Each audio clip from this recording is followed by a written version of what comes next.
Actually, we've been getting a lot of complaint emails from customers lately. It's about the service of one of our male staff members.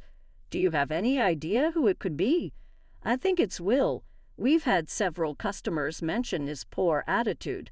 Plus, he still hasn't fully learned the job and keeps making mistakes. I think his age might be a factor.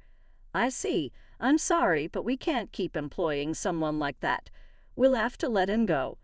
As for me, even though I thought I could still work after retirement, it might be time for me to step back. I understand. Thank you for everything up to now. I appreciate it. The next day, Mary contacted me. Will, there's a big problem. None of our regular customers are coming in. Both Daniel and the manager are freaking out, asking what's going on. What? Why is this happening? What could have caused it? My name is Will Wilson, 66 years old. I retired from my job and now live with my wife. Our children have moved out, and we have 3 grandchildren. Before retiring, I worked as a salesman for a housing manufacturer. In my youth, I was so dedicated to my job that I often topped the sales charts, leaving child care and household duties to my wife, Lisa. Now I want to spend time with her and give back for those years by helping out around the house and enjoying our shared hobby, golf. But still, I feel like something is missing every day.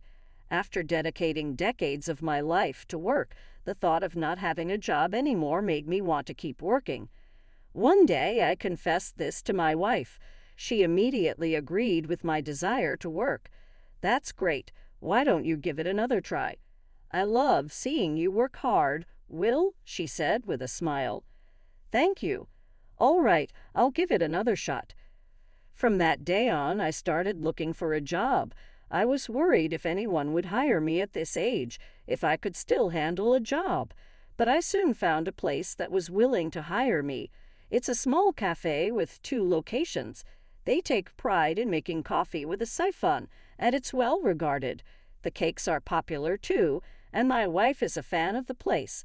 With my sales experience, I thought I might be able to handle a customer service job. I'm not much for sweets, but I love coffee and am passionate about it. I wanted to give it a try. When I told my wife that I got the job, she was as happy as if it had happened to her. That's great. As expected, being a cafe worker sounds exciting. You get to wear a cool uniform. Hey, you're not the one working. You seem more excited than I am. With such conversations, we excitedly embarked on our new life despite our age. On my first day of work, I was nervous as I arrived at the cafe. I hadn't been this nervous since I was a new employee. I felt a bit happy, realizing I still had such fresh feelings within me. I walked into the cafe and approached a girl who seemed to be a part-timer. Excuse me, my name is Will, and I'm starting work here today. Oh, Will, I've heard about you. I'm Mary Williams, a part-timer. Nice to meet you. I'll show you to the office. Please follow me. She was cheerful and pleasant. Seeing Mary's bright smile eased my nervousness a bit. Following Mary, I was led to a small office. The desk was cluttered with a computer, files, documents, and half-finished bottled drinks. There's a time clock by the entrance, so please punch in when you arrive, then change into your uniform in the locker room. The manager will be here shortly, so please have a seat and wait. If you have any questions, feel free to ask. Mary smiled warmly as she said this, making me like her even more. Before long, the manager came into the office. Good morning, Will. I look forward to working with you from today. I quickly stood up and greeted him. Good morning. I look forward to working with you too. I have administrative work to do, so I'll mostly be here. Mary, our part-timer, will teach you about the floor. Also, Daniel, who will be here soon, is the team leader for the floor, so you can ask him anything. Understood. Well, then, please head to the floor and do your best. With that, I turned to the floor, still feeling nervous, and greeted the part-timers on duty. Mary said I should start by learning the menu, so she began explaining each item to me. As she was teaching me, a man approached us, saying in a weary tone, Hey there, Daniel. Good job. This is Will, who starts working today. Mary introduced me. It seemed he was the employee the manager had mentioned earlier. Nice to meet you.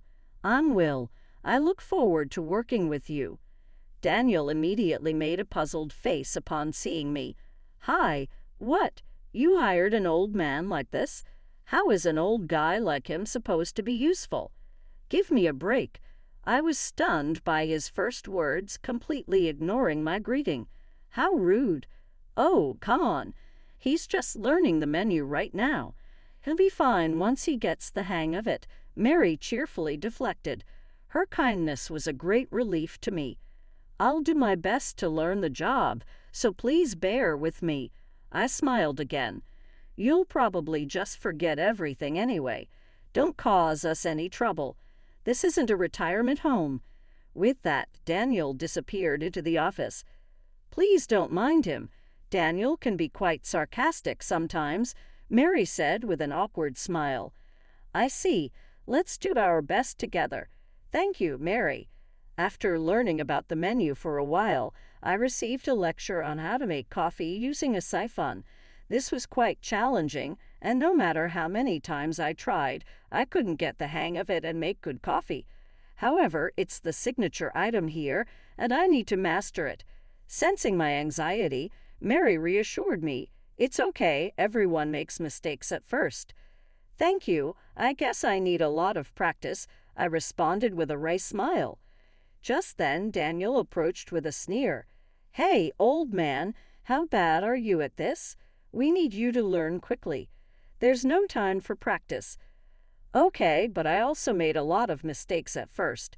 You'll get it with time, Mary said kindly. Daniel, however, wasn't interested. Stop whining and make a decent cup of coffee, or you're fired. I didn't want to hire an old man in the first place. You were useless. Daniel clearly couldn't stand that I was older. There's nothing I could do about my age, but I have my pride.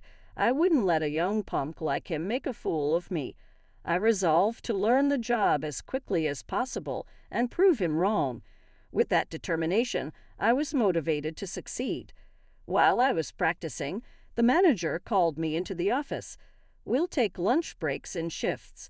Will, you go ahead and have lunch first. Got it? As I sat down in the office chair and took a breath, a wave of fatigue hit me. I hadn't noticed while working, but my legs were quite tired. Standing all day is tough. No, I can't complain on the first day. Mary is doing her best to teach me, so I need to do my best too. I told myself this as I started eating the lunch my wife had made. The familiar taste soothed both my hungry stomach and my nervous heart. After the break, I continued practicing making coffee in the afternoon. Thus ended my long first day as a part-timer. When I got home, my wife greeted me with a worried look. How was your part-time job? Are you okay? Yeah, I managed to get through it, but standing all day was tough. On my days off, I need to practice golf to build up my stamina. Yes, I'll join you, my wife smiled.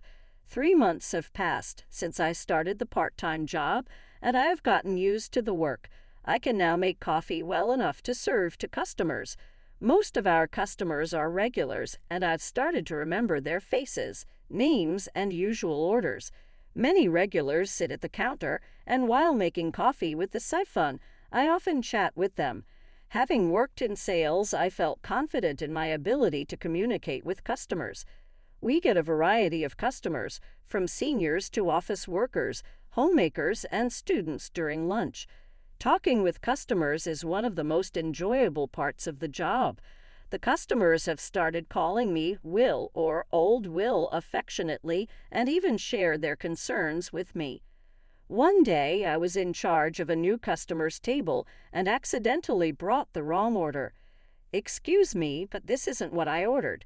I'm terribly sorry. I'll remake it right away. Please wait a moment, I said as I hurriedly took back the mistaken order. Daniel was waiting for me with a furious look. Hey, old man, what are you doing? Are you losing it? As punishment, you'll handle the entire floor by yourself. And if you make another mistake, you're fired. I'll tell the manager that your mistakes are causing trouble for everyone. Got it?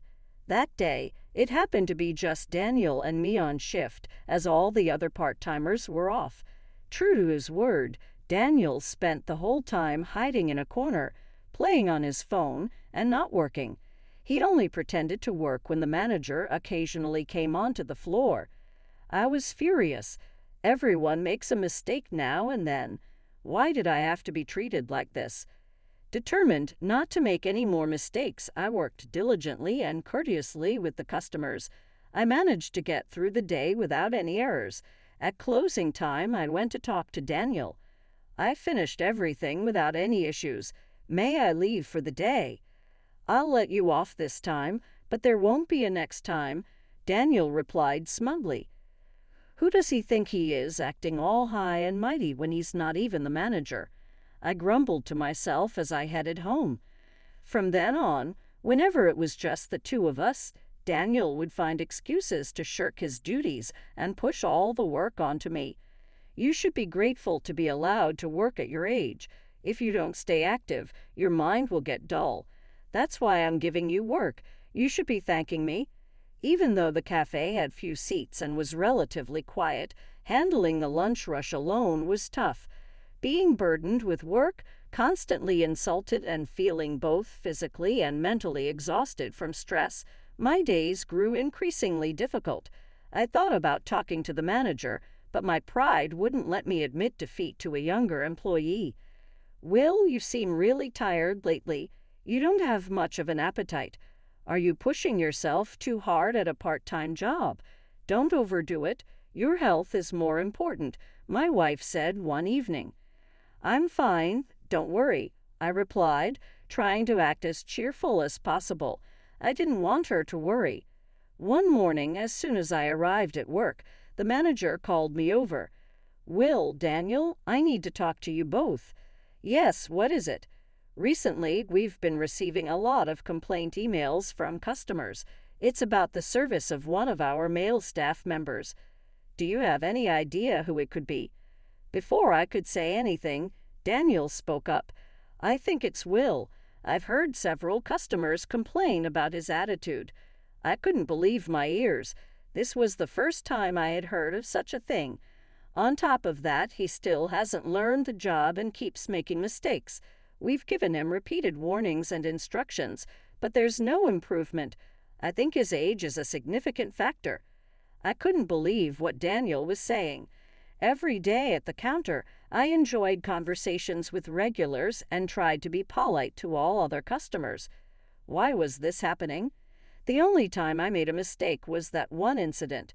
I see. I'm sorry, but we can't keep employing someone like that. We will have to leave today. I wanted to argue with the manager, but I held back. I thought I was doing a good job, but maybe it was just my arrogance. Even after retiring, I believed I could still work, but maybe it's time to retire for good. My confidence quickly faded, and I couldn't say anything. I understand. Thank you for everything up to now. I packed my belongings from the locker and went to say goodbye to the part-timers.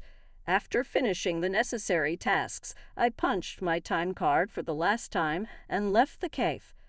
On my way home, I felt like all hope in life had been taken from me, and tears welled up in my eyes. When I got home, my wife was surprised to see me back so early and came to the door to greet me. What happened? Did you leave early? Are you feeling sick? I quit. I couldn't bring myself to say I got fired, but knowing my perceptive wife, she might have figured it out. However, her words took me by surprise. Thank you for quitting the part-time job. What?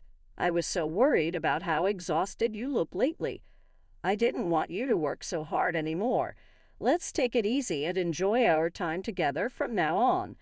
Yeah, thank you, I said, but it felt like there was a big hole in my heart. The next day, I got a message from Mary on my phone. Will, there's a big problem. None of our regular customers are coming in. Daniel and the manager are freaking out, asking what's going on. What? Why is this happening? What could have caused it? Yesterday we posted your farewell message on the staff blog, right? I think everyone read it and decided not to come. Some customers commented that they didn't want to go if you weren't there. I think that's why nobody is coming." "I see, and it seems like the owner is coming to the store soon. It's unusual, so I'm wondering what's going on. The manager and Daniel are panicking because no customers are coming, and now the owner is showing up out of the blue. Will, can I contact you again if something else happens?" "Sure, I understand. It sounds tough, but hang in there. Thank you. I'm sorry to bother you after you've already quit. I just feel so overwhelmed." "It's okay. You can reach out any time." Hearing Mary's story made me uneasy. What should I do about the regulars not coming? But there's nothing I can do now. A few hours later, the manager called me. "Hello, Will. Sorry to bother you on your day off. Is this a good time to talk?" "Yes, it's fine." "I'm very sorry, but could you possibly come to the store now?" "What's going on? Did something happen?" "I'd prefer to discuss it in person if that's okay." "All right, I'll head over now. I had no idea what was going on, but considering what Mary had told me, I decided to go." When I arrived, I ran into the owner, Mo, at the entrance. "Will, it's been a while. I just got here myself. I'm the one who called you. Sorry for the sudden request. Let's talk in the office." When we entered the office, the manager and Daniel were already sitting and waiting. "Owner, thank you for coming." They stood up and said, "Hello, everyone. Please sit. I gathered you here today because I received a call from a regular customer. They asked me why Will left and said they saw his farewell on the blog and decided to stop coming. I was shocked as I didn't know about it, so I came to find out what happened. What's going on?" "Well, we've received many complaints about Will's customer service. On top of that, he kept making mistakes, so we asked him to leave." "You fools. Did you investigate properly?" "Will was a top salesman. Someone like him wouldn't provide poor service, and he's a friend of mine. I know his character better than anyone. He's not the type to get complaints." "Is that so? I thought the owner just interviewed and hired him like usual." "The truth is, I got the job at the cave thanks to the owner. I met Mo at the golf range my wife and I go to. Mo and his wife also go there, and we became friends, often going out for meals together as a foursome. One day I casually mentioned to Mo that I wanted to work again, and he suggested I try working at his cave. But Daniel, who is in charge of the floor, reported that no matter how many times he coached Will, his customer service never improved." The manager hung his head, his voice growing quieter. Hearing this, the owner glared fiercely at Daniel. "What is this about, Daniel?" "Well, Daniel stammered, unable to speak coherently. "Enough. Bring one of the part-timers here." "Right now, I want to hear the truth. Hurry up." "Yes, understood." The manager hurriedly went out to the floor and returned with Mary. "Excuse me." "Hello." Mary entered the office nervously, looking very anxious. "Oh, Mary, sorry to trouble you while you're busy. I have a few questions. Please take a seat." "Yes, I'm hearing that there have been many complaints about Will's customer service. What do you think about that?" Mary's eyes widened in surprise. "That's absolutely impossible," she answered confidently, a stark contrast to her earlier anxiety. "Will is very popular with our regular customers and always had pleasant conversations at the counter. He was very kind to new customers, too, and we younger staff looked up to him as a role model." "Oh, really? Who do you think the complaints about a male employee were actually about? You can speak honestly. I'll protect you, so don't worry." "Well, I have seen customers scold Daniel for his poor service." "I see. And is it true that Will was not good at his job?" "Absolutely not. Will's coffee was praised as the best by everyone. That's why, with him being so popular for both his personality and his coffee, the customers stopped coming when he left." "I see. Thank you for telling me, Mary. If there's anything else you want to report, feel free to speak up. You can tell me anything." Thank you. Since you said you'd protect me, I'll tell you everything. Daniel often slacked off and pushed all his work onto his part-timers. He also insulted Will, calling him an old man and saying he was useless. What? How could you say that? Mary continued, and Daniel tried to stop her, but I confirmed her words to the owner. What Mary is saying is true. Every day, Daniel would verbally abuse me and dump all the work on me. When it was just the two of us, he even said that old people need to work to avoid getting stale. Didn't you, Daniel? That was meant to be for your own good. He desperately tried to make excuses, but they were weak. Daniel, Will, and I are the same age. Are you saying I'm useless? The owner looked into Daniel's eyes with a sly smile, and Daniel froze, unable to speak. Daniel, not only did you make false reports, but you were also negligent in your duties and verbally abusive to your subordinates. It's clear who really needs to leave, and we also know who this store truly needs. Please wait. Don't fire me. I'm really sorry. I'll apologize. Just please don't fire me. Apologizing isn't enough, Daniel. You fundamentally failed as a person.